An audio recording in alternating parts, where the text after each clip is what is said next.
Hello everyone. तो बच्चों आज हम पढ़ने जा रहे हैं गैमेटोजेनेसिस के बारे में, जो आपका चैप्टर 3 है, उसी में है ये टॉपिक। देखिए, गैमेटोजेनेसिस कहते हैं किसे हैं, यानी युग्मकों का निर्माण या युग्मक जनन। युग्मकों के निर्माण की क्रिया को गैमेटोजेनेसिस कहा जाता है, यानी जनन कोशिकाओं से युग्मक बने उसे हम क्या कहेंगे, गैमेटोजेनेसिस। आपको रटना नहीं है, केवल समझना है, आपको याद हो जाएगा। युग्मक निर्माण के समय अर्धसूत्री विभाजन होता है। जैसे कि हम जानते हैं हमारे जो स्पर्म और ओवम होते हैं, यानी शुक्राणु और अंडाणु होते हैं, वो कैसे होते हैं, अगुणित होते हैं, क्योंकि इसमें अर्धसूत्री विभाजन पाया जाता है, जिससे गुणसूत्रों की संख्या आदि आदि हो जाती है। गैमेटोजेनेसिस दो प्रकार का होता है। पहला स्पर्मेटोजेनेसिस यानी शुक्र जनन, और दूसरा oogenesis यानी अंड जनन। अब देखिए, पहला शुक्र जनन। टेस्टिस में स्पर्म के फॉर्मेशन यानी वृषण में शुक्राणु बने, वृषण में शुक्राणु के निर्माण की क्रिया शुक्र जनन कहलाती है। शुक्र यानी शुक्राणु, जनन यानी निर्माण, और किस में बनेगा, वृषण में, यानी वृषण में शुक्राणु के निर्माण की क्रिया शुक्र जनन कहलाती है। अंड जनन, जैसा कि हम जानते हैं अंडाणु का निर्माण कहाँ होता है, अंडाशय में। अंडाशय में अंडाणु के निर्माण की क्रिया अंड जनन कहलाती है। हमें एग्जाम में ये डायग्राम बनाना है। अब देखिए, यह है स्पर्मेटोगोनिया सेल, यह है प्राइमरी स्पर्मेटोगोनिया, यह है सेकेंडरी स्पर्मेटोगोनिया, इससे बनेगा स्पर्मेटिड्स। और जैसा कि हम जानते हैं स्पर्मेटिड्स आगे डिवाइड होकर स्पर्म का निर्माण करता है, और यह है हमारे सर्टोली कोशिका। मानव में वृषण में स्थित शुक्र नलिका रेता नलिका के एक पार्ट का टीएस, इसके रेता नलिका है उसका एक भाग का टीएस है। ये एग्ज़ाम में ये डायग्राम बनाएंगे तो इससे एग्जामिनर को पता होगा कि हमें अच्छे से आता है, वो अच्छे नंबर भी देगा। ये छोटी छोटी चीज़ें हैं जो जिससे हम बायो में अच्छे नंबर ले सकते हैं।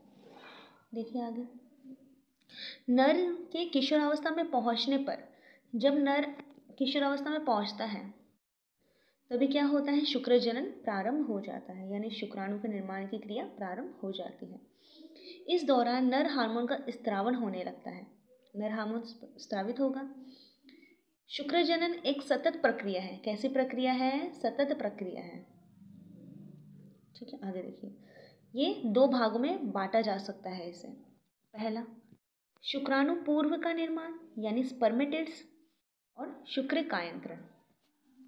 अब देखिए बच्चों, ये एक इसमें आपको बता दूंगी किस तरह से है ये। देखिए, पहली प्रावस्था है गुणक प्रावस्था, दूसरी है वृद्धि प्रावस्था, और तीसरी है परिपक्व प्रावस्था। और इसमें क्या हो रहा है, स्पर्मियोजेनेसिस यानी स्पर्म का निर्माण हो रहा है। यह हमारी है बच्चों पीजीसी सेल। पीजीसी सेल में क्या होगा, माइटोसिस सेल डिवीजन होगा, यानी समसूत्री विभाजन होगा। इसके द्वारा स्पर्मेटोगोनिया मदर सेल का निर्माण होगा। समसूत्री विभाजन में गुणसूत्रों की संख्या आदि आदि नहीं होती, जितनी जनन कोशिकाओं में है उतनी ही संतति कोशिकाओं में भी होगी। अब वापस होगा माइटोसिस सेकेंड, ठीक है, फिर बनेगा स्पर्मेटोगोनिया। ये था हमारा गुणक प्रावस्था। अब देखिए, ये है हमारी वृद्धि प्रावस्था। इसमें क्या होगा, जो स्पर्मेटोगोनिया है वो आकार में बड़ा हो जाएगा, यानी आकार में इसकी वृद्धि हो जाएगी, और इसे क्या कहेंगे, स्पर्मेटोगोनिया ही कहेंगे, क्योंकि ये क्या है, स्पर्मेटोगोनिया ही तो है, और आकार में वृद्धि हो रही है इसके। अब होगा मियोसिस फर्स्ट, यानी अर्धसूत्री विभाजन प्रथम। अर्धसूत्री विभाजन प्रथम के द्वारा इसमें सेकेंडरी स्पर्मेटोसाइट का निर्माण हो जाएगा, सेकेंडरी स्पर्मेटोसाइट का निर्माण हो जाएगा। अब देखिए, जो सेकेंडरी स्पर्मेटोसाइट है इसमें होगा मियोसिस सेकेंड, यानी अर्धसूत्री विभाजन द्वितीय, इससे स्पर्मेटिड्स का निर्माण हो जाएगा। और ये फेज कौन सी है, परिपक्व प्रावस्था। और स्पर्मेटिड्स के द्वारा स्पर्म का निर्माण हो जाता है, जिसे हम क्या कहते हैं, स्पर्मियोजेनेसिस, यानी स्पर्मेटिड्स के द्वारा स्पर्म के निर्माण की क्रिया स्पर्मेटोजेनेसिस कहलाती है। अब जैसा हमने ये बनाया है स्पर्मेटिड्स के द्वारा स्पर्म का फॉर्मेशन, जैसा हमने बनाया है वैसे का वैसे ही हमें इसे एक्सप्लेनेशन भी करना है, रटना 1% नहीं है। 3 प्रावस्था है, गुणक प्रावस्था, वृद्धि प्रावस्था और परिपक्व प्रावस्था। और मैंने इसके बारे में बता दिया आपको। पीजी सेल में होगा माइटोसिस फर्स्ट, इसके द्वारा 2 सेल बनेंगी, स्पर्मेटोगोनिया, मदर सेल, फिर इसमें वापस होगा माइटोसिस सेकेंड, फिर बनेगी स्पर्मेटोगोनिया। ये हो जाएगी गुणक प्रावस्था, यहाँ तक कंप्लीट। अब ये जो प्रावस्था है आगे देखिए, ये स्पर्मेटोगोनिया छोटा है, इसमें से एक स्पर्मेटोगोनिया आकार में क्या हो जाएगा, बड़ा हो जाएगा, इसलिए हम कहेंगे वृद्धि प्रावस्था। न्यूट्रन प्लस H2 लेकर आकार में बड़ा हो गया, पोषण है और जल है। फिर देखिए, फिर मियोसिस फर्स्ट होगा स्पर्मेटोगोनिया में, फिर बनेगा सेकेंडरी, ये प्रथम हो गया, ये हो जाएगा सेकेंडरी स्पर्मेटोसाइट बन गया। और फिर इसमें होगा वापस मियोसिस सेकेंड, फिर बनेंगे स्पर्मेटेड्स, और स्पर्मेटेड्स के द्वारा ही स्पर्म का निर्माण होता है, जिसे हम कहते हैं स्पर्मियोजेनेसिस। और हमें पता है स्पर्मेटेड्स अगर अगुणित है तो स्पर्म भी अगुणित ही होगा। और मैंने आपको स्टार्टिंग में बताया था कि स्पर्म और ओवम यानी शुक्राणु और अंडाणु अगुणित कोशिकाएं होती हैं। इनको छोड़कर मानव शरीर में जितनी भी कोशिकाएं होती हैं सभी द्विगुणित होती हैं, पर स्पर्म और ओवम अगुणित हैप्लॉइड सेल्स होती हैं। जैसा डेफिनेशन, जैसा हमारा डायग्राम वैसा इसका डेफिनेशन। आई होप आपको समझ में आया होगा। आगे देखते हैं। अब देखिए, पहली प्रावस्था गुणक, दूसरी वृद्धि, तीसरी परिपक्व। अब देखिए, इस क्रिया में अंत में स्पर्म का निर्माण हो जाता है, इसलिए हम इसे क्या कहेंगे, स्पर्मियोजेनेसिस। ठीक है, स्पर्मेटोसाइटोजेनेसिस। ठीक है, स्पर्मियोजेनेसिस भी हम इसे कह सकते हैं। सर्वप्रथम प्रीमोर्डियल जर्म सेल, जैसा कि हम जानते हैं पीजीसी कोशिका, primordial germ cell. Primordial germ cell में क्या होगा, समसूत्री विभाजन होगा और स्पर्मेटोगोनिया मदर सेल का निर्माण हो जाएगा। स्पर्मेटो मदरगोनिया के द्वारा स्पर्मेटोगोनिया का फॉर्मेशन होता है, जैसा कि हमने पीछे देखा। यह अवस्था गुणक प्रावस्था कहलाती है। जैसे आप बनाओगे इसे वैसे इसका डिस्क्रिप्शन करना है। नेक्स्ट देखिए, वृद्धि प्रावस्था। इस प्रावस्था में स्पर्मेटोगोनिया के आकार में वृद्धि हो जाती है, इसलिए हम क्या कहेंगे, इसे वृद्धि प्रावस्था। अब तीसरा देखिए, परिपक्व प्रावस्था।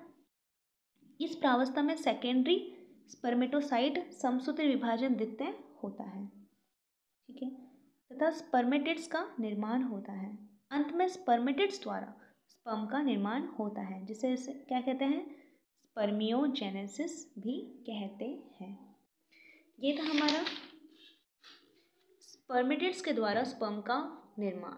आई होप आपको समझ में आया होगा। आगे चलते हैं। ये जो स्पर्मेटिड्स के द्वारा स्पर्म का निर्माण, ये मैंने वीडियो भी डाल रखी है यूट्यूब, क्लास भी डाल रखी है यूट्यूब पर, आप देख लीजिएगा, प्लेलिस्ट में आपको मिल जाएगी। और मैंने आपको फिर से समझा दिया है। मैंने आपको स्पर्मेटिड्स के द्वारा स्पर्म का निर्माण पहले भी समझाया था, अभी भी समझा दिया है, और स्पर्म का स्ट्रक्चर भी मैंने उसमें समझा रखा है, फिर से देख लीजिए। देखिए, इसके 3 भाग हैं, सिर, ग्रीवा, मध्य भाग। ठीक है, अब देखिए, सिर भाग में क्या है, माइकोप्लाज्मा, एक झिल्ली है, इसमें माइकोप्लाज्मा एक झिल्ली है, इससे ये ढका हुआ होता है, यह एक्रोसोम।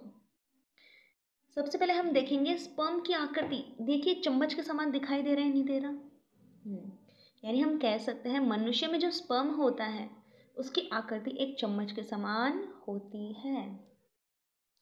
और जो एक्रोसोम होता है ये टोपीनुमा आकृति का होता है। देखिए, हैट की जैसा लग रहा है, ये टोपीनुमा आकृति का होता है। और ये जो सिर वाला हिस्सा है इसमें क्या क्या होंगे, एक्रोसोम होगा और केंद्रक होगा। यानी सिर वाले भाग में एक्रोसोम और केंद्रक पाया जाता है। और एक्रोसोम गोल्जी बॉडी द्वारा विकसित होता है। अब देखिए, जो एक्रोसोम है इसके द्वारा स्पर्म लाइसिन एंजाइम का स्रावन होता है, जबकि मनुष्य में इसके द्वारा हाइलुनोरिडेज एंजाइम का स्रावन होता है।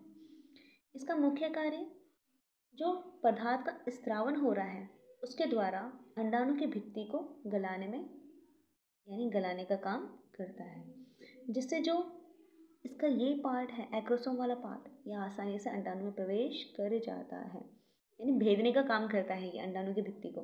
ठीक है, अब इसमें क्या है, डीएनए और हिस्टोन प्रोटीन पाए जाती हैं केंद्रक में। अब नीचे देखिए, ग्रीवा भाग, ये पाया जाता है हेड के नीचे, यानी हेड वाले पार्ट के नीचे ये पार्ट पाया जाता है। थर्ड देखिए, माइटोकॉन्ड्रिया बादल किसमें है, मध्य खंड में, यानी यह है मध्य खंड, मिडल पार्ट, इसमें माइटोकॉन्ड्रिया बादल पाए जाते हैं, यानी माइटोकॉन्ड्रिया क्लाउड पाए जाते हैं। इसका काम क्या है, तैरने के लिए उपयोग, तैरने के लिए ऊर्जा देता है, एनर्जी देता है ये इसको कि तैरता हुआ अंदर चले जाए, एनर्जी देगा। और टेल, लास्ट वाला हिस्सा है टेल, जो क्या करती है, स्पर्म को गति प्रदान करती है। और टेल भी दो प्रकार की होती है इसमें, देखिए, मुख्य खंड और अंतः खंड।